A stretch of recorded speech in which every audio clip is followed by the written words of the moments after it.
And he went a little farther, and fell on his face, and prayed, saying, O my Father, if it be possible, let this cup pass from me. Nevertheless, not as I will, but as thou wilt. Matthew 26, verse 39.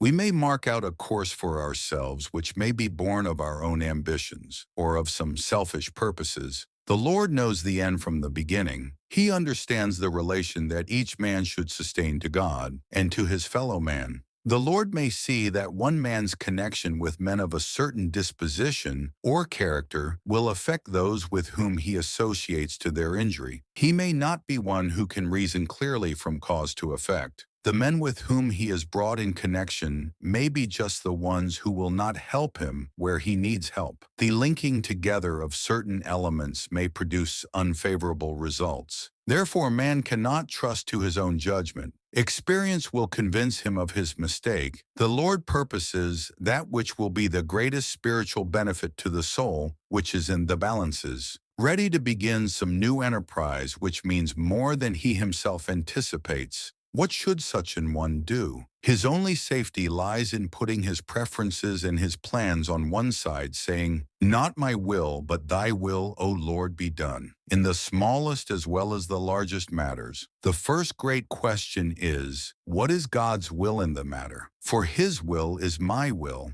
To obey is better than sacrifice, and to hearken than the fat of rams. 1 Samuel 15, verse 22. Who is he that will harm you, if ye be followers of that which is good? One man may be required by God to do a work and stand in a position that is peculiarly trying and taxing. The Lord has a work for him to do, and he risks his life, his future eternal life, in standing in that place. This was the position Christ occupied when he came to our world, entering into conflict with the rebel leader of the fallen angels. God devised a plan, and Christ accepted the position. He consented to meet the foe single-handed, as every human being must do. He was provided with all the heavenly powers to aid him in this great conflict, and man, if he walked in the way and will of God, is provided with the same keeping power. The same heavenly intelligences minister unto those who shall be heirs of salvation, that they may overcome every temptation, great or small, as Christ overcame. But anyone who places himself in a position of peril from any motive, but obedience to the will of God, will fall under the power of temptation. No one is secure who thinks it is his privilege to choose for himself.